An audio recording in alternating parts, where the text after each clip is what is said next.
Good afternoon. Thanks for coming to this virtual press conference again. We are now about 2 weeks into phase 2 of opening. However, the number of new cases in the community has increased from an average of 4 cases per day in the week before to an average of 8 cases per day in the past week. We have also a number of unlinked cases in the community, averaging about 4 per day in the past week. This is not unexpected as more activities resume and the number of interactions increases. A similar trend can be observed in many other countries that have exited from lockdowns and lifted restrictions. Amongst the community cases in the past 2 weeks, the majority were picked up from our active surveillance and screening. On the whole, the incidence rate for the community cases remain low. Nevertheless, the multi-ministry task force is closely monitoring the numbers. We want to detect cases early so that we can ring-fence them and prevent large clusters from forming. Let me give you an example. On 23rd June, we detected a case who works at the Leo dormitory as a result of our proactive screening of individuals who work at dormitories. We initiated contact tracing and found 6 other cases over time within the same family cluster at 111 Tampines Street 11.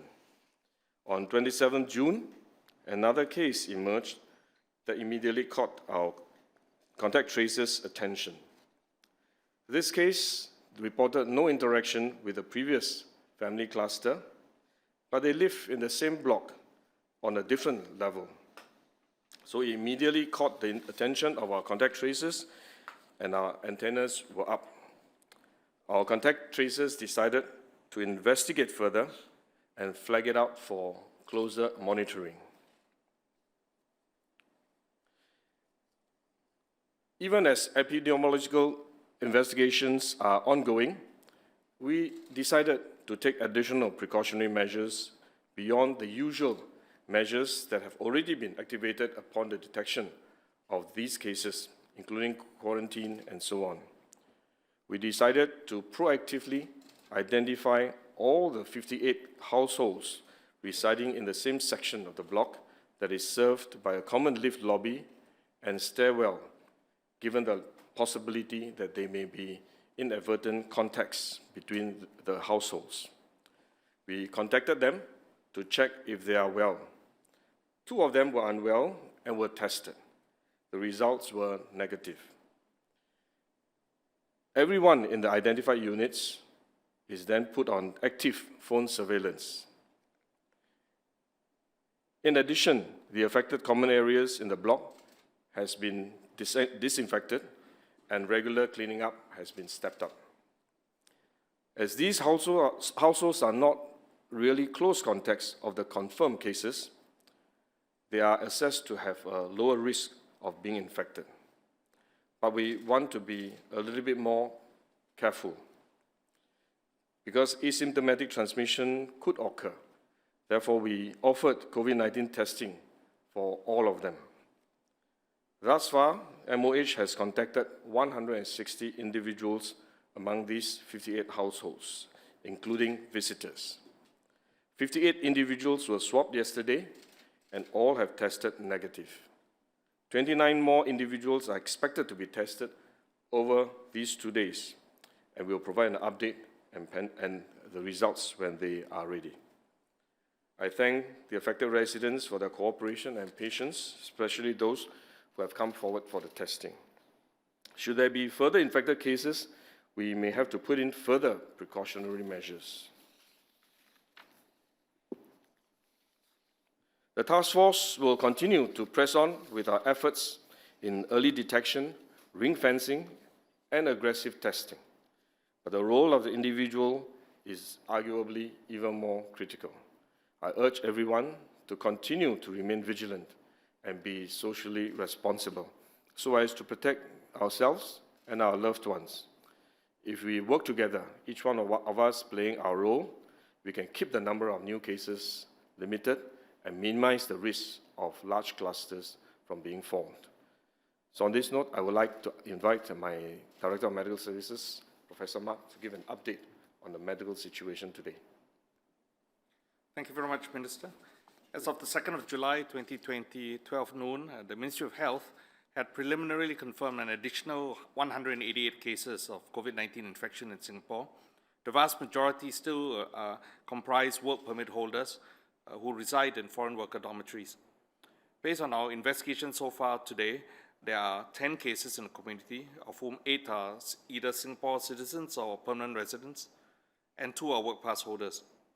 In addition, we have seen one imported case that was detected through testing while being placed on a stay-home notice after arrival in Singapore. We will provide further details of the cases and further updates in our usual press statement that would be issued later tonight. Minister has shared about our intention to aggressively pick up community cases through this period of time now that we have moved into phase 2. This includes active case finding through regular routine testing of various identified groups that have frequent contact with vulnerable people and who work in essential services. We've also extended our suspect case definition for the purposes of testing at our primary care clinics and polyclinics, and this now extends to testing all people who present to a GP with acute respiratory symptoms above the age of 13. And these are ways in which we continue to look aggressively for cases that may be present in our community. A large majority of these cases have mild or no symptoms at all, and indeed as we test, we find that a number of these cases that we report each day, in fact, have signs through their test results that suggest infection may have occurred quite some time ago rather than fresh infections. We do not wish to let down our guard, and we continue to be vigilant looking for more community cases. We ask the community to cooperate with us and to maintain their personal discipline in hand hygiene, the safe distancing measures, and the use of masks. It is very important that they continue to do this, particularly at this time when there's a lot more services, a lot more people moving out into the community, and a lot more mixing of people occurring in the community when people are visiting others in their households. And we ask, therefore, that you keep yourself safe, your family safe, your close friends safe, and others around you safe, because you may be infected, asymptomatic, and it's important that we safeguard that risk and prevent that risk of further transmission. Thank you very much. Good evening. So you've heard the sort of assessment of the current situation today. Overall, it is stable, it is under control, but we are indeed seeing an increase in the number of cases, including the number of unlinked cases, which we had expected and which we continue to monitor very closely. Some of these cases that we've picked up arise from the active testing regime that we have put in place to periodically test certain segments of workers, particularly those in the higher risk groups. But some of these are also people who have come forward to the doctor, particularly with symptoms. They present themselves to the doctor, and then when we test them, we found that they are indeed symptomatic and they have the virus. For many of these cases, when we test them, nowadays we also do a serology test. And as the Director of Medical Services said just now, a number of these cases test positive on serology, which means that they are older infections. But we are also seeing a few that test negative on serology, which means that they are more recent infections. So the number of cases are rising. There are cryptic infections, if you will, taking place out in the community. This has, continues to happen from back even before the circuit breaker and all the way through till today. The difference is that during the period of the circuit breaker, people were largely staying at home. They had very few contacts with other people. And so even if one were to have the virus, it really doesn't spread very far. It ends up being a dead-end transmission because, you're staying at home, you have very few contacts, at most 1 or 2 persons in the family, and then it stops there.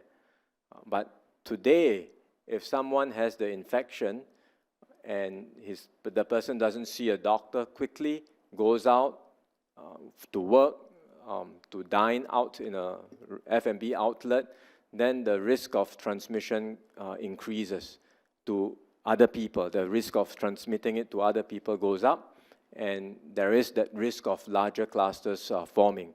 And that's why as we have highlighted, we now move in a lot more aggressively, a lot faster to identify all the possible close contacts. And we try and put a large sort of a ring fence around that confirmed case, right? Just like we have described just now, you heard from Minister Gan, the situation in the Tampines block. We go in, we know that there is a case, we immediately go in to identify a larger group that potentially might be close contacts, and we quickly test them and isolate any potential infected persons. So that's the new way of operating in this phase because of our increased capabilities in testing and tracing. Singaporeans and residents here should expect that potentially more people will be notified whenever there is a case. More people may be asked to go for testing.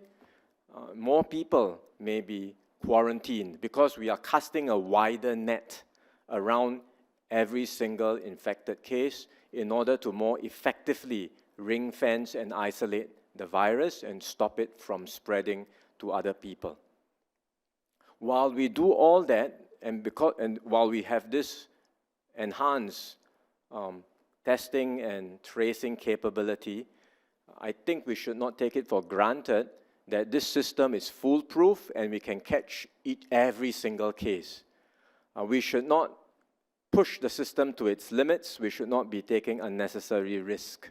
So while we have indeed enhanced our system of testing and tracing, while we are doing it as aggressively as we can, it again requires everyone to do our part, to take all the necessary precautions, to stay vigilant and uphold all the social distancing measures. That's something all of us must do in order to ensure that we can continue with this progressive approach of resuming our activities safely. So we again call on everyone to cooperate, stay disciplined throughout this period so that we can ensure a safe reopening for Singapore. Thank you. Now I would like to invite questions from the media. Members of the media, please remember to use the raise hand function if you would like to ask a question. Please only ask one question to allow more to participate in the Q&A.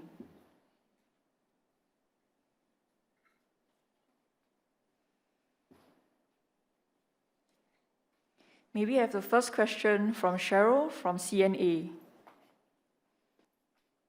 Hi, good evening. I would just like to ask about the record dengue numbers and how, are we testing perhaps both dengue and COVID, given some of the symptoms may be similar? Thank you. Let me just clarify this. We are focusing on COVID-19, but I see that there's some relevance to dengue because you wanted to know, do we co-test them? I think with regard to the dengue situation, if you would like, you can file a different question and we will respond to it from a different channel. But in terms of the testing strategy between dengue and COVID-19, I think the approach to testing is quite different. For the testing of COVID-19, we have quite an established strategy and framework for testing and a clear case definition of how we test them. And today we test all ARI's symptoms and in order to allow us to detect these cases much earlier. Whereas dengue, the case definition is also quite clear, quite defined. And sometimes when both symptoms exist, we do test both dengue as well as COVID-19, depending on the presentation of the cases. Maybe I'll ask the DMS to elaborate more. As you know, I'm not a doctor, so I'll ask the professionals to give the professional assessment of the two different infections. Thank you very much, Cheryl, for that question. Indeed, our doctors are on the alert and lookout for dengue. We already know that we are having a dengue outbreak amidst the COVID outbreak we have, and that complicates matters for our doctors because they have to distinguish between a fever that presents in a patient with COVID-19 infection versus a fever from dengue. And indeed, in many of these patients where it is not possible clinically to make that distinction on the basis of clinical symptoms and signs, the patients will be tested for both dengue and COVID to make sure that they are not missing one or the other infection. We are aware also that there are some cases where one might have a false positive test when we test for dengue, and therefore our doctors are also vigilant to that possibility, and they want to make sure that they don't miss any possible COVID-19 infection arising in a patient who's got fever. That said, we haven't seen the outbreak waning just yet as far as dengue is concerned. We are still comfortable as far as our capacity in our hospitals because many patients with dengue are not in fact needing to be admitted into the hospital. They are typically, many of them are typically seen in our primary care clinics. They may have blood investigations that need to be done, but many of them do not need to be admitted. So from that perspective, the dengue outbreak at this point in time has not taxed us in terms of our ability to provide hospital care for patients, whether COVID-19 conditions or other medical conditions. I should add that although dengue is not part of the press conference today, it is important to remind all Singaporeans to to eliminate all possible breeding sites for mosquitoes. Because with that rising number of dengue cases, it does eventually stretch our medical system and also raises the number of cases that our clinics have to see, and therefore it also creates more noise in terms of detection. So it will help to keep the dengue number as low as possible. I know we are entering into a peak period, all the more important for us to ensure that we eliminate dengue mosquito breeding sites. And also remember that nowadays from the COVID-19 perspective, we encourage people to work from home, and therefore there is also higher opportunity for mosquito bites at home, and therefore all the more important for us to eliminate breeding sites where possible. So I urge Singaporeans to help us, to collaborate with us to minimize the breeding opportunities for mosquitoes. This way we will keep the dengue number down and help the management of COVID-19 as well. Thank you. Thank you, Minister Gan and DMS. May we have the next question from Salma from the Straits Times?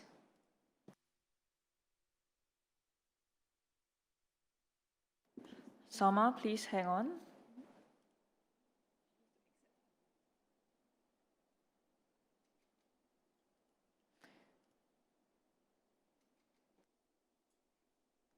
Salma, your question, please. Can you hear me? Yes. Right.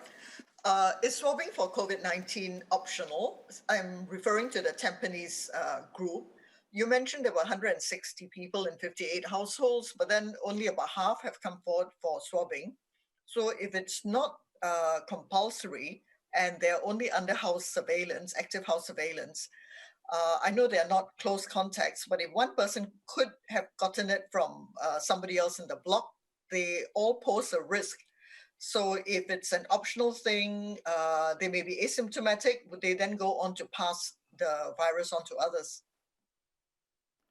Yes, let me address that question. We'll ask DMS to add on. I think first, as you pointed out, these are not really close contacts, and there's some risk of exposure because you don't really know whether they have interaction. We have interviewed them, and they generally do not have interaction with the infected families. But we want to be extra precautious, take extra precaution, and that is why we offer them COVID-19 testing. And so far, we have a significant number of them stepping forward. We have tested them. They have all turned out negative, and there will be some more of them coming forward over the next 2 days. And beyond that, we continue to engage them and to encourage them to come forward to be tested. But because they are really not in the high-risk group, we do not yet want to impose a mandatory testing on them.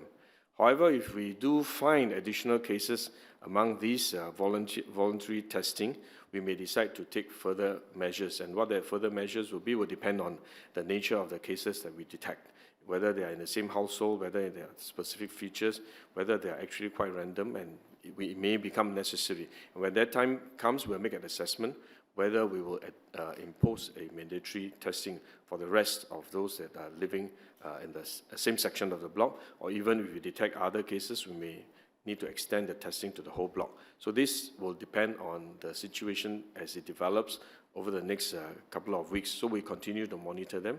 And because of the number of cases that we are testing today within this block, it would already be quite useful as an indication, as a surveillance of the underlying cases that may be transmitting within the block. So I think the initial test will give us a sense of whether there is likely to be a real problem or not. And then having done those tests, then we'll make an assessment whether is it necessary for us to extend these tests further. Maybe DMS will add on. Yes, I hesitate to say cluster, but really the number of cases that we have in the block in Tampines reflects a much more aggressive approach we're taking now towards contact tracing, ring fencing, isolating, and also making every attempt to disrupt any potential and possible chain of transmission may arise from the cases that we see in our community.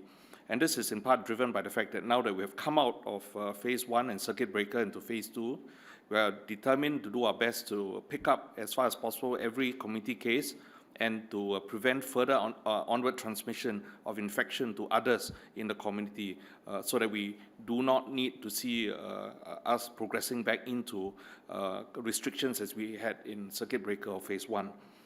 The other household units that we've identified for surveillance have no demonstrable link to the cases that we've seen in the two flats in this particular block.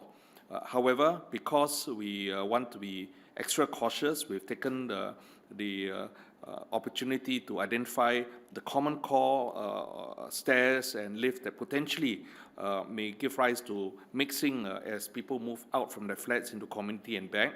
And then, on abundance of caution, we've put all the residents in these household units that are likely to use this lift and stairwell on phone surveillance, really to make sure then that if there are any potential cases that come out for any reason due to some form of transmission may occur in that community household setting, we want to be able to detect that early and then control that. So it's really on the basis of that caution that we have embarked on this campaign of additional phone surveillance. We added on the additional step of inviting those who are interested then to come forward and to have testing done.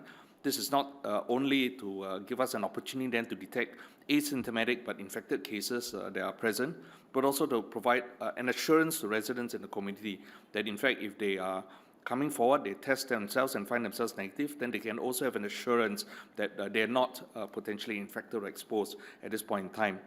We continue to put those who have declined our offer for testing under phone surveillance, and we continue to contact them on a daily basis during this time to make sure that they remain healthy and well. But of course, if any of the residents who initially declined our offer to come forward for testing then change their mind, we would then invite them to come down and be tested as well. So the offer is never over, even though we had reached out to them already on one day. And at any time during this period of time, they change their mind, they want to come forward, we will welcome them to come and get tested as well. And this is part of our commitment to make sure that we are on top of things and we are going to be able to detect aggressively any early signs of infection, cluster brewing in this particular block. I should perhaps clarify that we are not saying that the two household cases are linked. We have not established that link yet, but because they stay in the same block, in the same section of the block, we wanted to be extra careful, and therefore we take this additional step by offering them additional testing to make sure that we also have a sense of surveillance to see whether there are underlying cases or not. And we are not likely to do this for every case that we detect, to offer testing for the whole section or any block that we find a case. We do this is particularly because one of the household has 7 cases and the other household has 2 cases. Altogether there are 9 cases. At the same time, they live in the same section of the block, and therefore we wanted to be extra careful. Beyond that, we have to be quite clear that we have not established that the two households are linked clusters. So we are still treating them as two separate clusters, and we are continuing with our investigation. Thank you, Minister and DMS. May we have the next question from Zhi Peng from Zaobao. Hi, good evening, Ministers and Prof. Mark. So just to clarify, just to follow up on your previous reply, so those who are placed on additional phone surveillance, they are not placed on SHN? And also, I understand that the vulnerable seniors have already received their first batch of Trace Together tokens since last Sunday. My question is, will more people be given this Trace Together token, and when will they receive it? Thank you. That's correct. For those residents that we are placing on phone surveillance, they are not actually on any quarantine order or stay-home notice. But of course, if they are on phone surveillance, we encourage them to keep their movements to the minimum so as to mitigate any potential risk that if they eventually are found to be infected, they will not be exposing too many other people due to close contacts that they have. So they're not on phone, they're not on quarantine orders, they're not on a formal SHN notice, and our invitation for them to come forward for testing remains on a voluntary basis. You asked the second question in relation to the TT or Trace Together token. The first batch, as you know, were distributed out to vulnerable seniors, and as more of these devices are made available, we will continue then to distribute this out to those who are particularly at higher priority. They will continue to be prioritized towards our vulnerable seniors and then to other groups as well. It's really a matter of making sure that we have as many of the tokens available, and once we have them, we will distribute them accordingly. Thank you, DMS. We will have the next question from Stefania from Financial Times. Hi, good afternoon. I was wondering if you could give us a bit of an update in terms of border controls. Firstly, in terms of the Singapore-Malaysia Green Lane, is there an update in terms of when that could materialize, and if there are any updates vis-a-vis the statement that was put out by the Foreign Affairs Ministry recently? And in addition to that, if the discussions with other countries in terms of setting up these green lanes bilaterally, if those have moved ahead, and who these countries are and who they're likelier to be. Well, all the discussions that we've highlighted, whether it's with Malaysia or with other countries that we have listed before, are ongoing. So the officials are discussing with their counterparts. We have a model for the green lane or fast lane with China already set up. I imagine that similar arrangements will be put in place with all these other countries that we are discussing. None have been finalized as of now, but like I have said, as and when any of these are ready, we will highlight, we will explain, we will announce, and then the green lane with these countries can start. The other aspect of border controls refers to our measures for the stay-home notice that we require for all incoming travelers. And we, some time back, adjusted some of these measures for a group of countries, which we allowed for the stay-home notice to be served at home rather than in dedicated facilities. So again, that's something that's dynamic because we are constantly reviewing the situation, the infection situation around the world and in different countries. And as and when we see changes and as the situation gets updated, we might also adjust some of these measures. And again, we will announce them when we are ready. Thank you, Minister Wong. We will have the next question from Niveda from NHK. Hi, Ministers and Professor. I would like to ask about if there's any updates on the latest numbers for the number of foreign workers who have been cleared from the virus. I know that there was a press release on 30th June which said that 87,000 workers are cleared, but I was wondering if there's any new updates on that, and that before Minister Lawrence Wong had said that 120,000 have been cleared in total. Yeah, if there's any updates, that'd be great. Thank you. Sure. The last update we gave was not too long ago, where we said about 120,000 have been cleared, meaning to say they are either recovered workers or they have been tested to be free from the virus. Amongst that 120,000, about 80,000 have already started work. The remainder have not started work yet, and that's even though they are able to, the workers are able to, but there are a range of reasons why they may not be immediately able to resume work. It could be because the companies have not put in place the appropriate measures, because it's not just about the workers, the companies also have to meet the requirements. And it may be that the companies are unable to do so for accommodation, for transport, a whole range of possibilities. So as and when these companies are able to meet the requirements, then these remaining workers will also be able to resume work. That hasn't changed very much. I mean, the numbers would have increased by a few thousand because every week we are clearing more and more, every day we are clearing more workers, but it's largely similar because that was the situation just last week, I believe. By end of July, I've said that around 70 to 80% of the workers will be tested and cleared, and either recovered or tested and to be free from the virus. Based on the latest situation, as we project ahead in the coming weeks, the rate of clearance, the rate of testing, we believe we can get up to 80% of workers by the end of July, maybe even higher. So we are on track for that rate of clearance, but exactly when the workers can go back to work, again, as I mentioned, depends on the company's readiness as well, not just the workers' individual status. So even as we proceed to test and clear the individual workers, we are also in parallel now engaging all the employers to encourage them to start taking steps to get ready for their workers to recover or to be tested free from virus so that they can immediately start work once the workers are cleared.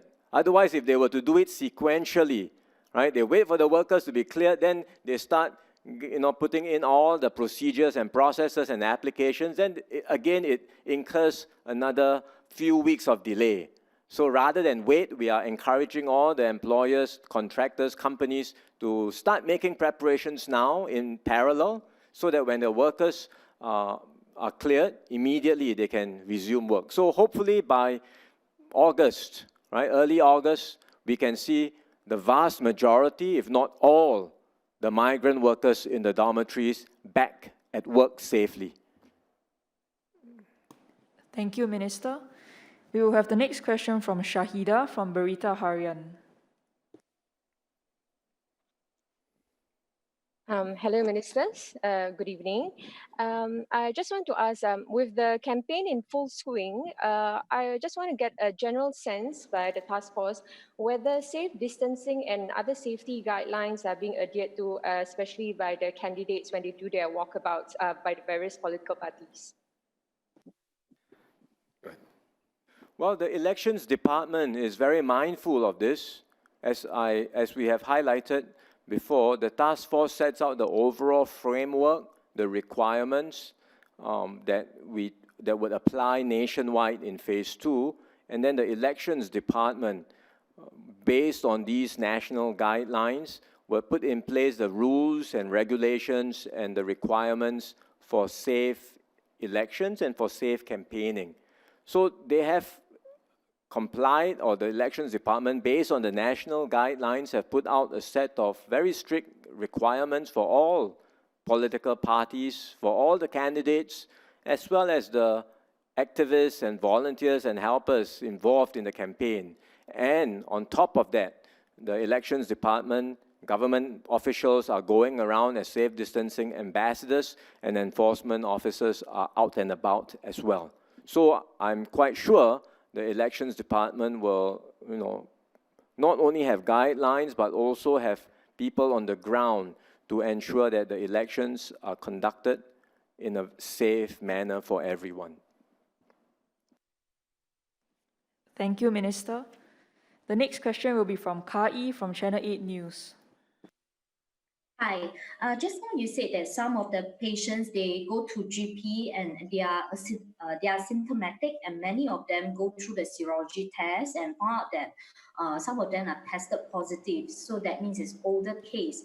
So what does that mean to us? Is it like there's a worrying trend that people are delayed in seeking treatment, and any complications? Will this pose a challenge in our contact tracing work?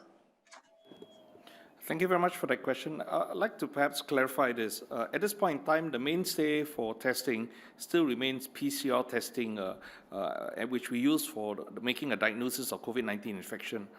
Our primary care clinics, whether they are part of the PHPC network or polyclinics, would use the criteria that we have put out and disseminated to them for suspect cases, as well as the criteria for active case finding and extended surveillance for patients coming with acute respiratory infections. And they will use these criteria as a basis for testing, making a decision to test their patients. That test is a PCR test. The test results are reported to us, and we look at each individual positive case that then is reported to us. We have to make an assessment in terms of where they could possibly have got an infection from, as well as when we think that infection had taken place. And it's in that setting, then we look at other features. We look, in fact, at what we call the CT value in PCR tests, and sometimes looking at that value, it can give us some subtle clues as to whether or not this is likely to be a recent infection versus a much older infection. And we follow through in a number of these patients with other tests, including serology tests, to determine whether or not they have antibodies, and the presence of antibodies would suggest that some time has passed already between the onset of their infection and the time in which they were tested. The tests that we do, serology tests, may also extend then to their close contacts, because we want to also make sure that these close contacts were not previously infected, perhaps asymptomatically, and rather than the first case that we see being the source of infection, it could very well have been someone else spreading the infection to that particular person.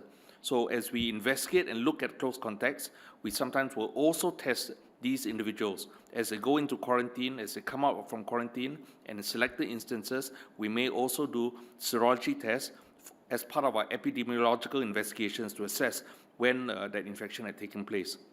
As we had previously said in several press conferences, we had highlighted previously some cases where we believe that their infection, the exposure to COVID-19 virus, did not occur immediately during the time when we moved out from phase 2.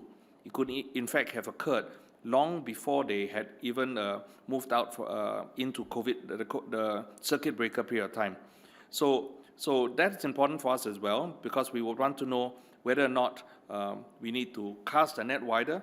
But effectively, in many of these patients who presented to us with a positive test, and we think those infections were quite some time ago, they were almost all asymptomatic, and therefore they were very well. Their close contacts was well, and therefore this did not, in fact, cause any problems for themselves or their households.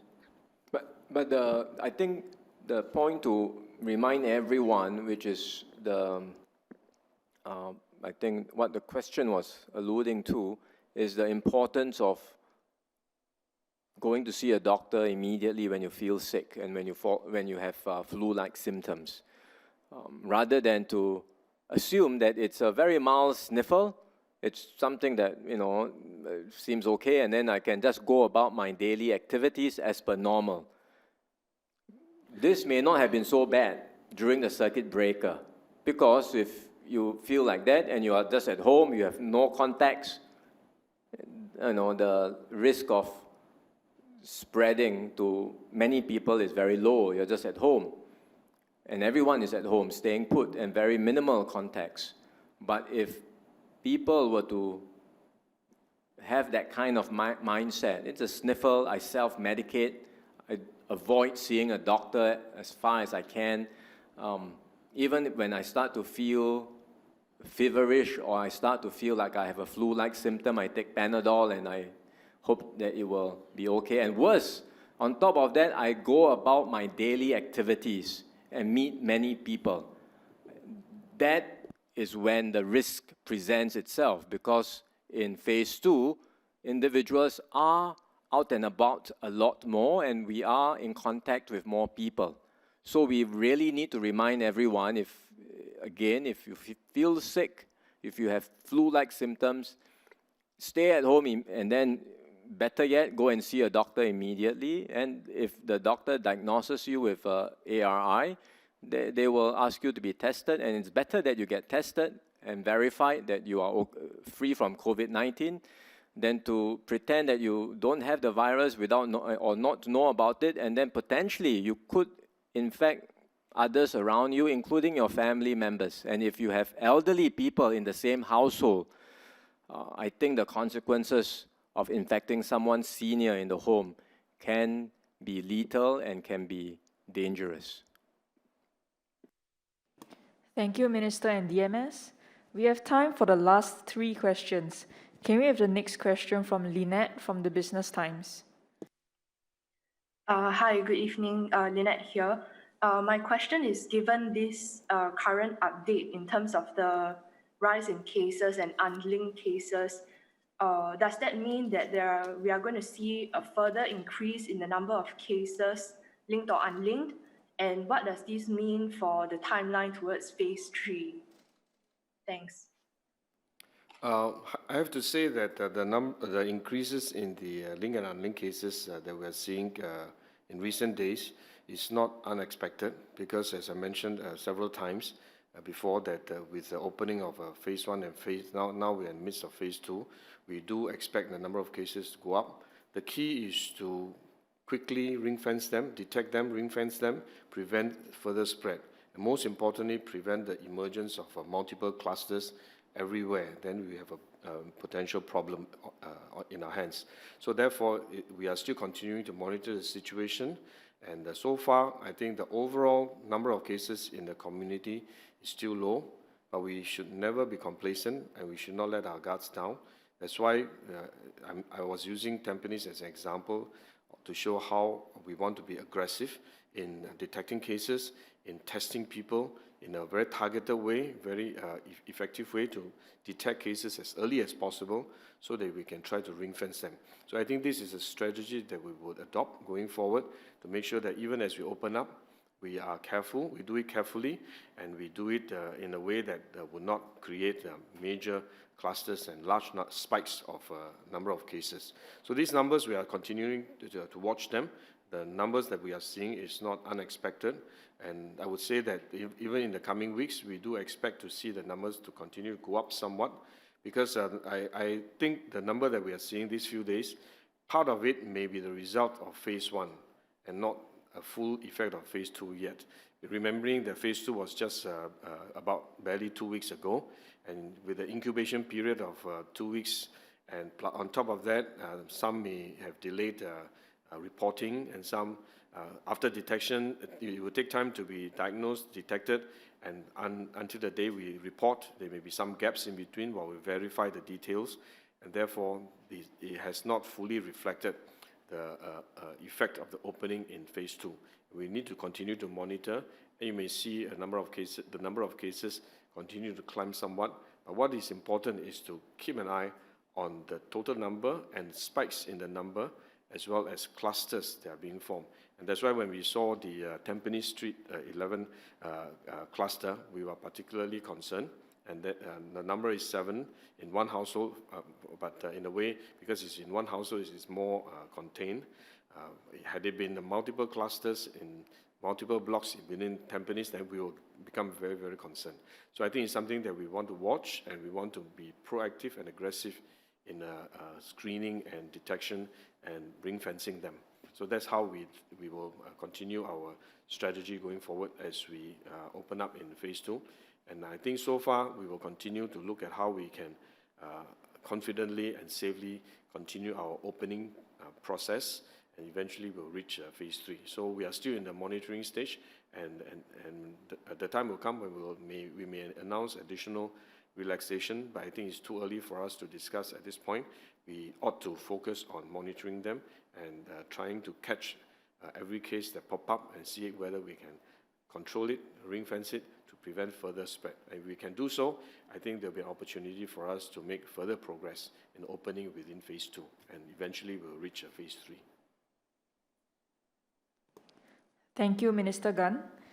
We will take the next question from Tessa from Today. Hi, Ministers.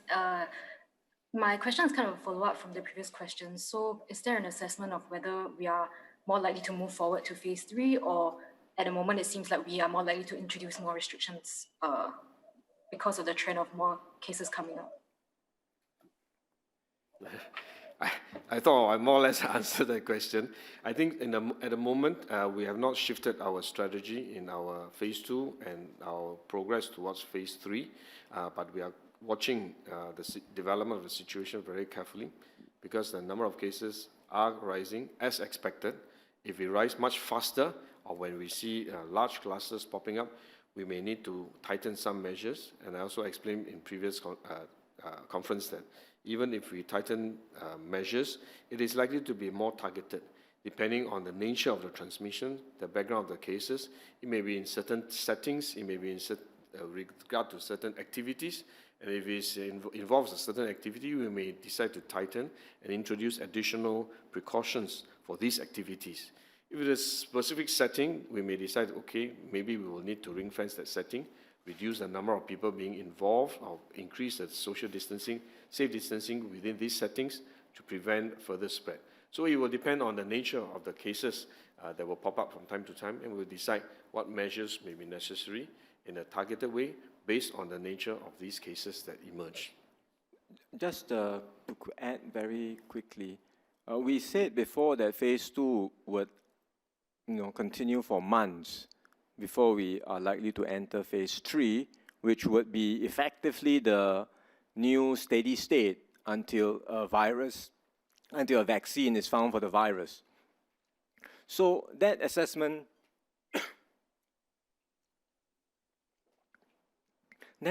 remains.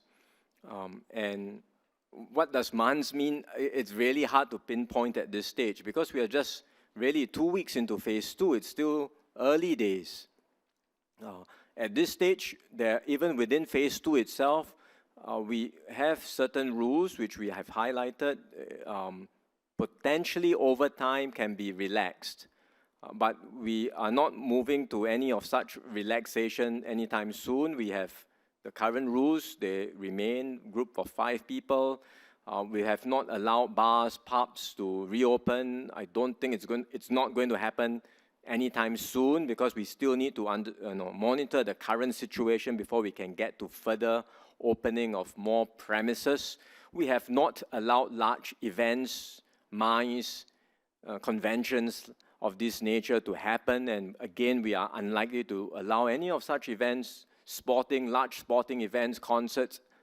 These sorts of things are unlikely to happen anytime soon as well. So that remains. That was an assessment earlier. It remains the same assessment today. We continue to monitor the situation. It may get. We do expect the number of cases to go up, as Minister Gan has highlighted, because we are testing more aggressively, because we are casting a wider net, and we are doing more active case finding. The key to understand is, firstly, our mode of operations has changed, right? We are going in faster, casting a wider net. We are notifying more people, and so on the ground, potentially more people will be notified each time there is an infected case. More people will be isolated, quarantined even, and more people will be tested. So that's the change that is happening. The Tampines is an illustration of this new model. We are fortunate that in Tampines, when we did that test, so far, we have not detected or picked up any additional cases beyond the 2 households. It could have very well been a very different situation where we do a sweep and we find many more households infected. Then it might even have necessitated a bigger shutdown of a wider area around those few blocks. Right? So this is the way we would operate, right? Going in aggressively, testing, identifying, making putting in place perhaps not generic restrictions, not general restrictions, but specific restrictions at the work sites, potentially at business premises, or at the places of where people reside. And we go in, we cast a wider net, and we will put in these localized restrictions to contain the virus. And we likely will operate in this manner for quite a while before we get to phase 3. Thank you, Ministers. We will now take the final question from Jolene from Xinmin Daily News. Hi. Okay, I understand that a teacher from Nanhua High School was actually diagnosed with COVID yesterday. Considering Nanhua High School is one of the nomination center this time round, do you think everyone should go for testing that's been in the center in this case? I understand epidemiological investigations and contact tracing are still continuing for this particular teacher. At this point in time, we have no information to suggest that the case that occurred had any link or relationship to the process of nomination or the elections at all. So at this time, we have not made any plans to adjust our recommendations to elections department concerning how safe distancing, safe measures should be taken. But we will continue to review the situation, and as epidemiological investigations continue, as contact tracing occurs, if we do find any other link that's associated with the nomination or elections process, we will take the relevant action accordingly. But at this time, no evidence of a link. Before we wrap up, I should take this opportunity to remind all of us to remain vigilant, because the war is not yet over, and we are just in the early stage of our phase 2, and there is continue to have a risk of community spread. So let us remain vigilant. Don't let our guards down. Be careful and practice safe distancing and obey the spirit of the rules, but not just the words, the letter of the rule. So I think this will help us to keep ourselves safe and to keep our loved ones safe as well. So, and I also want to thank Singaporeans for bearing with us. I know the progress sometimes may be seen to be quite slow.